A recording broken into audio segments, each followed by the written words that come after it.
So how really do we deal with the burnout, with the pending tasks, with the deadlines? But something that has really helped me, first of all, is seeking like intrinsic motivation. Yes, I just said intrinsic. The amount of times I've listened to jazz work, I think anahitaji nini maji. Wherever you are, if you're in South Africa and you feel like, hey, why is my throat constantly dry? It's because you're performing for a random girl at 3 a.m. The other thing that should be motivating you is your end of year check, the bonus. Welcome to the Perfectly Imperfect podcast, a space for honest conversations about corporate, mental health, relationships, and love and loss. Here we embrace the magic and the mess and remind ourselves that it is okay to be a work in progress. Enjoy! Hi guys, happy new week, happy new month. Guys, it's December. Hey, Merry Christmas. I'm ready to wrap this year up, like for real. But anyway, thank you so much for joining me on this episode, yet another month. And this season has been really great so far. I've really enjoyed my time back as a podcaster from my very, very long break, but I'm really liking it. Like I feel like I'm now happy to be back on set and I look forward to shoot days and I'm not anxious and stressed, and I'm really grateful for that. I'm grateful for the space I'm working with. I'm grateful for the crew I'm working with. It's really great and I like it. And of course, I'm grateful for you that you keep coming back, clicking this link each and every week. I'm really grateful. Thank you so much. Which reminds me also, I had asked you guys to keep subscribing to my podcast so that we can get to 400 subscribers. Not only are we at 400, we are at 450 something. Guys, hey! I don't know. I was so happy when I saw that because, I don't know, somehow we feel like the numbers are too little, but when you think of like 400 people physically in a room, there'd be so many people. So this is your sign to stop downplaying the numbers that you get. 100 views, like 1,000 views, those are so many people. Imagine if all these people came and showed up for you in a room, there'd be so many. So this is also me telling you to subscribe to my podcast. Keep subscribing, tell your friends to subscribe, your anyone who will love my content, and especially the corporate content, which is what we are talking about today. So this is Q4. For everyone who's in corporate, they know. And I think even everyone who's in business, I think we just don't have that term in the business world or in the entrepreneurship world. But in corporate, this is like quarter 4, which is like the last quarter of the year. And this is like the busiest quarter of the year. Like, I think because we are wrapping up the year, this is like the last like season of the year. We have so many things to deal with, and this is why this becomes the busiest quarter of the year. So how really do we deal with the burnout, with the pending tasks, with the deadlines? So how do we deal with that? If this is the question you're asking yourself, if you're asking yourself how you're going to deal with the burnout and finish the year strong, how you can lock in, everyone is just locking in. Kena LinkedIn, everyone is just locking in. In the office, people are just locking in, in Teams, in Slack, everyone is just on focus mode. All of us are just locking in and trying to finish the year strong, right? If you're asking yourself how you're going to beat the burnout and finish the year strong, then this is the episode for you. And you feel like this is the episode for your friend too, then pause, send them the link, and then let's get watching together. Okay? So my experience with work, or my experience from the very, very first job I got, and I was just telling my crew member, it's just one today, but I was just telling him like the first job I got, which was, I was working in sales somewhere. I got it at this same season, which was like a very, very busy season. And then now come to my previous job, I also got it in like this last quarter of the year, which it's like this quarter of the year is just so busy. And especially with my previous job, I really had to go through intense training, hit the production, and immediately start working and start balancing my KPIs all in between September and December. I was in limbo, guys. I'm telling you, I used to get into work and get so busy for the 8 hours, clock out, go home, sleep, and the same routine. I think we caught a break in January. So I really have an experience on how Q4 could feel, and especially for a beginner. Q4 could feel like so much pressure, so much what will I even call it? Like so much anxiety because you have so many things pending. Everyone is just on your neck. The deadlines, the pending tasks. We need to do this. We need to hit this goal by the end of the year. Yeah. So these are so many things that we need to do, but in a very short span of time. December is rushing, guys. Not even December. I feel like October, September, October, November. It has just flown by so quick, guys. But anyways, it is also like I said, it is important that we know that this is the busiest quarter of the year for obvious reasons, and it's also like the highest hiring season. So if you're looking for a job, you better like lock in quick fast before, I think the hiring season also extends up to like March. So if you're looking to transition to a new role, this is the right time to look for it, because this is the time where recruiters are really actively recruiting so that they can get into the year with fresh hires, and if it's training, they can just start training. Am I a recruiter? No. Do I have intel? No, I don't. But this is just like from my experience with job searching. Yeah. Anyway, so like I said, some of the things that I really had to do when I was hired in this quarter, apart from the intense training, was how to deal with me balancing my KPIs and the deadlines. You see, it was just everyone is on AHOD, all hands on deck. Guy, I've become the person who uses corporate lingo like randomly in a conversation. What? Everyone is just all hands on deck. When you go to Teams, to Slack, everyone is just on focus. Notifications paused and everyone is just focusing on their own tasks. But really, what are some of the things that I've been doing in this season that are helping me like beat the burnout, I'd say, because the burnout is really there, guys. I'm actually feeling the burnout so much, like you have no idea. But here are some of the things that have worked for me, and this is something that has worked for me. It doesn't necessarily have to work for you. This is, like I always say, this is not like it's not like a manual. I'm just like sharing my own experiences, and if you have your own experiences, I'd be happy to read them in the comments. If there's something that is really helping you, like leverage your resources, your energy that you have left to finish the year, say it in the comments, and then all of us are going to read, and we are going to incorporate it in our routines. But something that has really helped me, first of all, is seeking like intrinsic motivation. Yes, I just said intrinsic. Oh my God. Wow. I feel so old. I just said intrinsic like randomly. Anyway, it's seeking intrinsic motivation. And this is motivation that comes internally, like it comes from you, as opposed to seeking like extrinsic motivation, which will be like external motivation or motivation from other factors. I just can't stop laughing at that. I sounded so serious. Anyway, so it's seeking motivation from inside instead of seeking things that motivate you from outside. You let me give you an example. It's like if your boss would come in at work every day, if they come in today and tell you, you are doing such a great job, I am so proud of you. How will that make you feel? Really nice. You'll lock in that day and you'd lock in like for real. Then they come the next day and tell you, you've been doing so well and I'm so proud of you.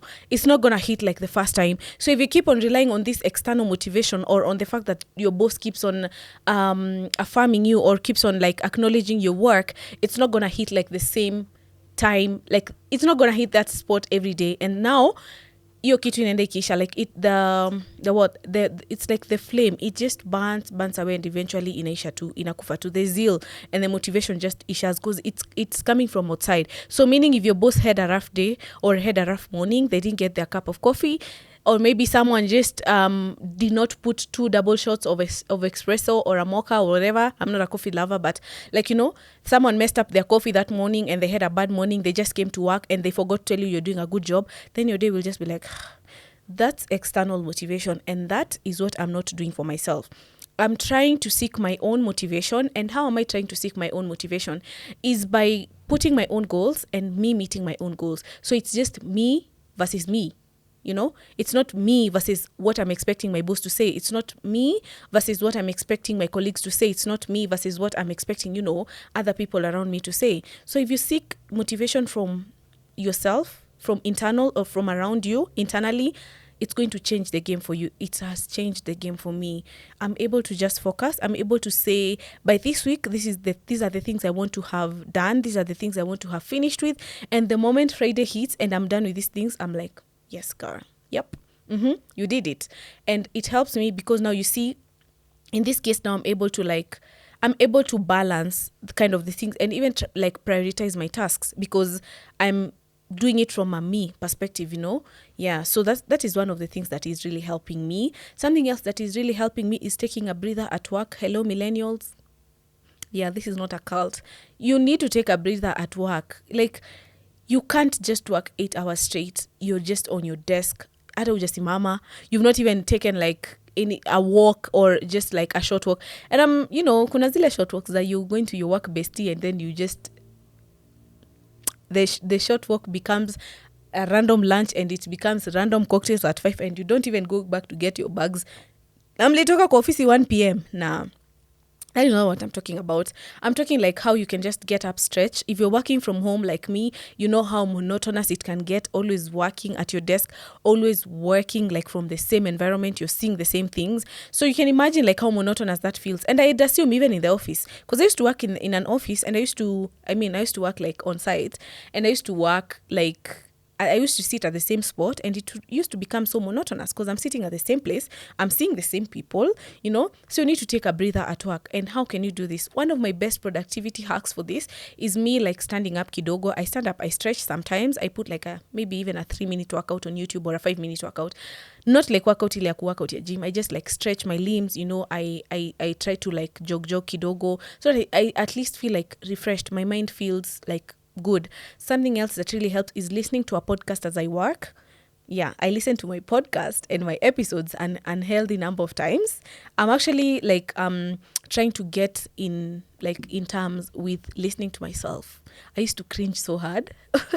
But nowadays I'm trying my best to listen. So I listen to my podcast, but that's not the only podcast I listen to. I listen to other podcasts, so many other podcasts, corporate podcasts, self-help podcasts, and Kenyan podcasts as well that help me. And I find that I'm really, really productive when I have something running in the background. Like I just take my laptop, I lock in for 2 hours straight because I've been listening to the podcast for 2 hours straight. Or you can also have some white noise running, you can have some rain sounds tafanya usikie kulala. Kama mimi, rain sounds just relax me and I feel like sleeping. But white noise helps, and 3-step songs. The amount of times I've listened to jazz work, I think anahitaji nini maji. Wherever you are, if you're in South Africa and you feel like, hey, why is my throat constantly dry? It's because you're performing for a random girl at 3 a.m. But honestly, listening to music has also helped me. And it calms me for some reason. I listen to like slow songs sometimes, sad songs sometimes pia like a gengeton, urban tone, ina depend na siku, depending on the amount of lock-in I need to lock in, Yeah, so that has really helped me. And of course, stay hydrated, guys. You need to stay hydrated. We see this as a very small thing, but is a really important thing. Staying hydrated means your body is able to focus, means that like you're able to just to stay focused and you're able to keep up with because you lose a lot of energy when you're working, when you're locked in, your mind is constantly thinking about something. So if you keep on hydrating your body, you can feel refreshed. So I feel like you guys can try these hacks and tell me if they work for you.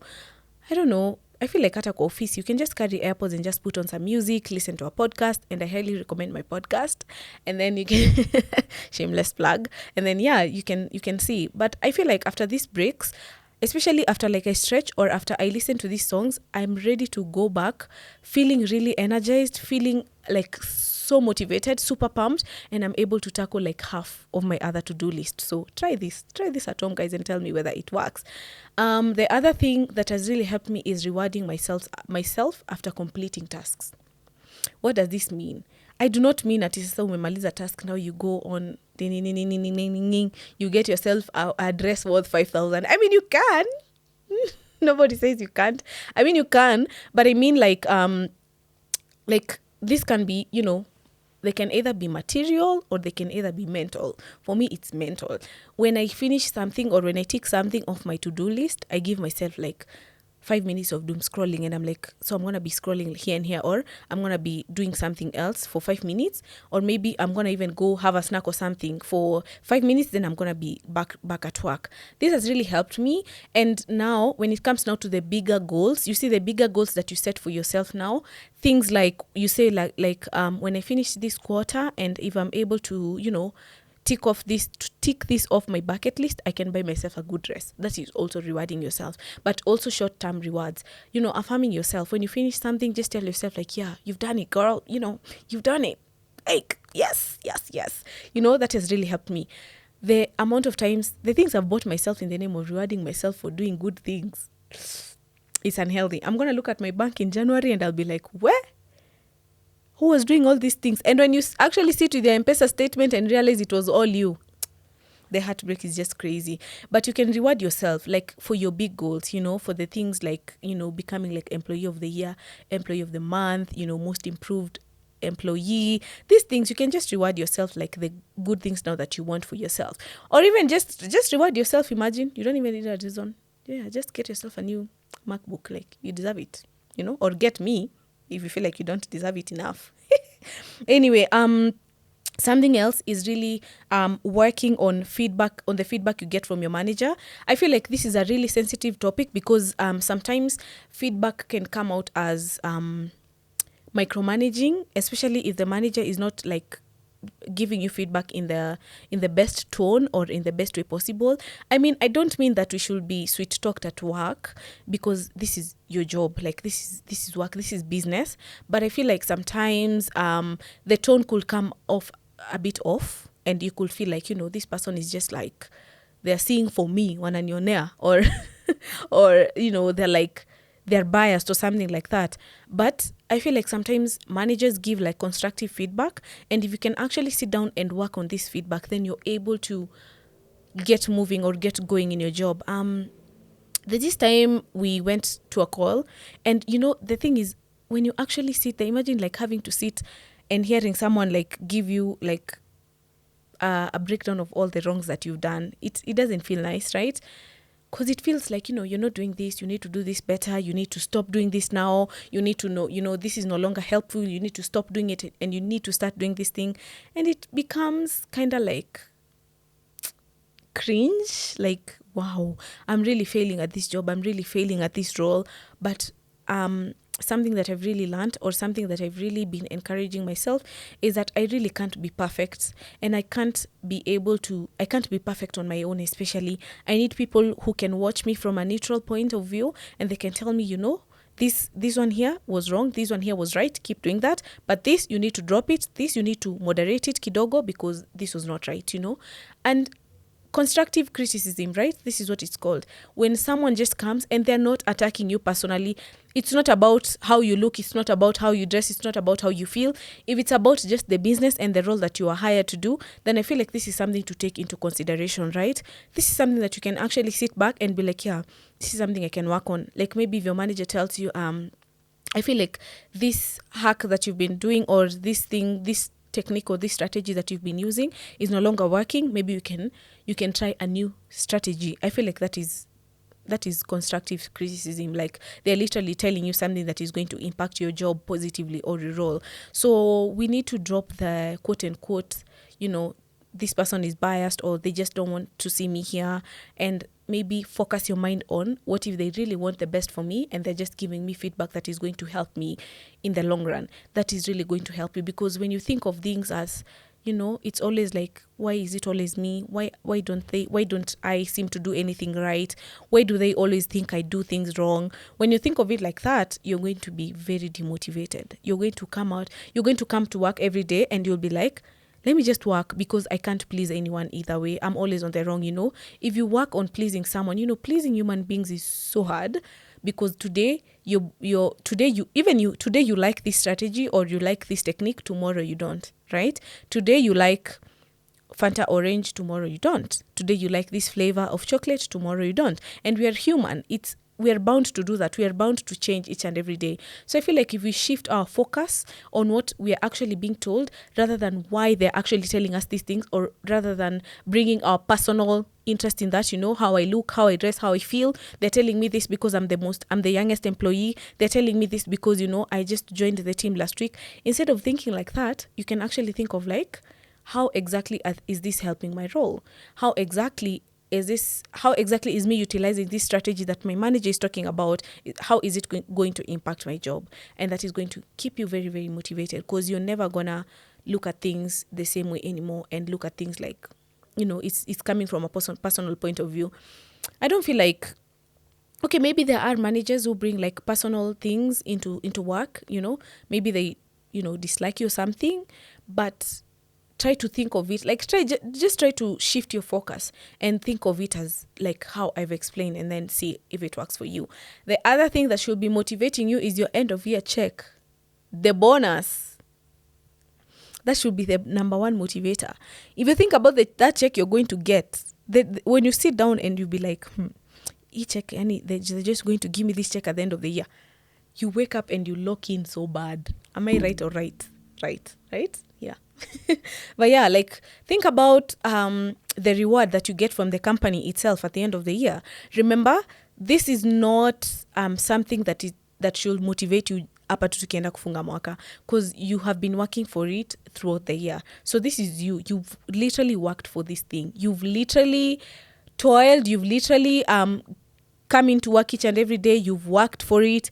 You've beat the deadlines. You've met. Maybe you've brought even new clients. So think of it as that, and imagine now all your hard work throughout the year being rewarded at the end of the year. And think about all those things you can do with that cash. All those things you've been meaning to do. Anyway, I digress. But yeah, this is something that should also motivate you, especially if your company is like the company that will give you a check, will acknowledge you, will give you a fully paid trip, will take you out to dinners, will take you out to an end of year company meetup, some of these things. I feel like this is a true motivator on why you should lock in even more for this year.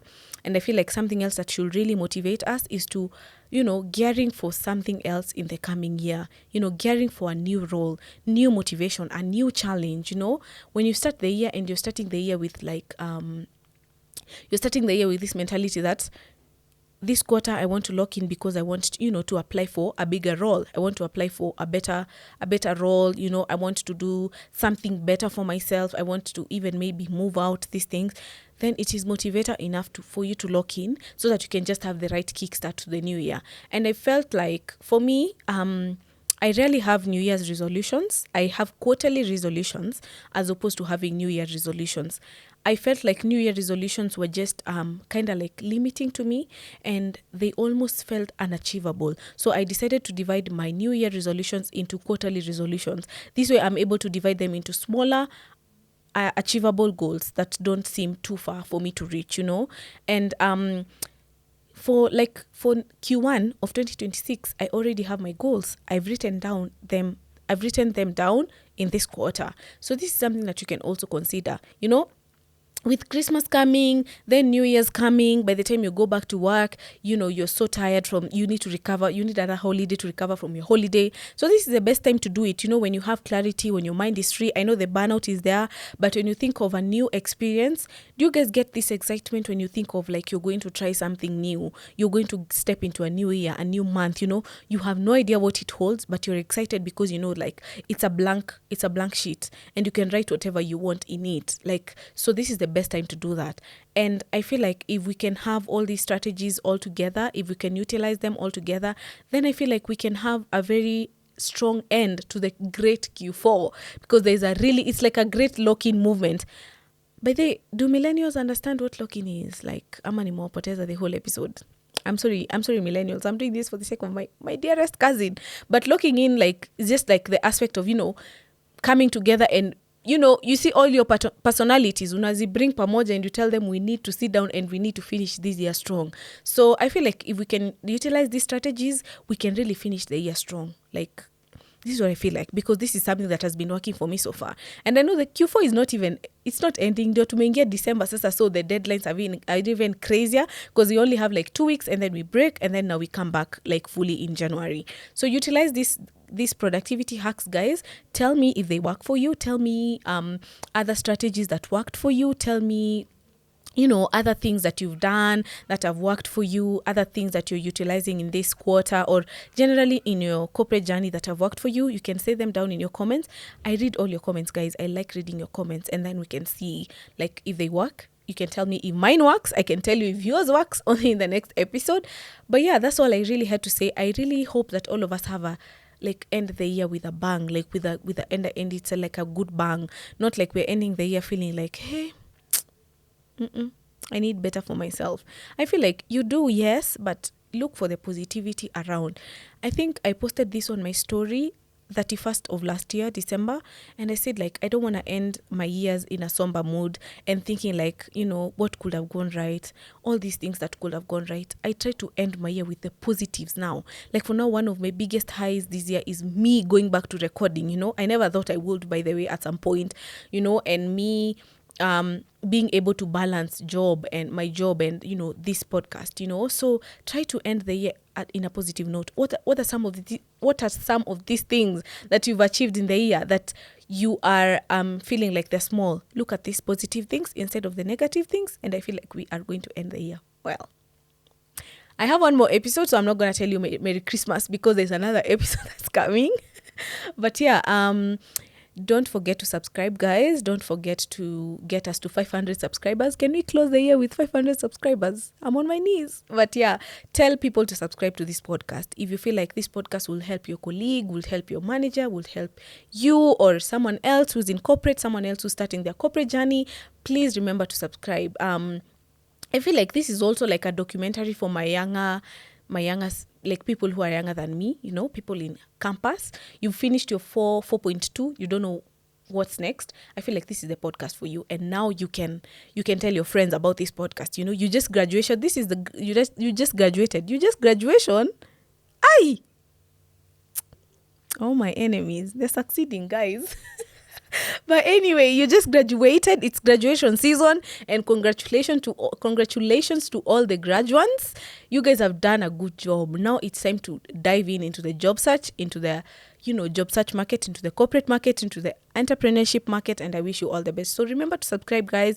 Follow us across our social media platforms, Perfectly Imperfect with Mercy on Instagram and TikTok. Those are our only channels that we are available, and now YouTube, and my personal handle is Gatwiri Morioki. And with that, I feel like we can say it's a wrap for this episode, so that I don't keep on rambling for. They have succeeded. Hapo wamenipata, so that I don't keep rambling for long.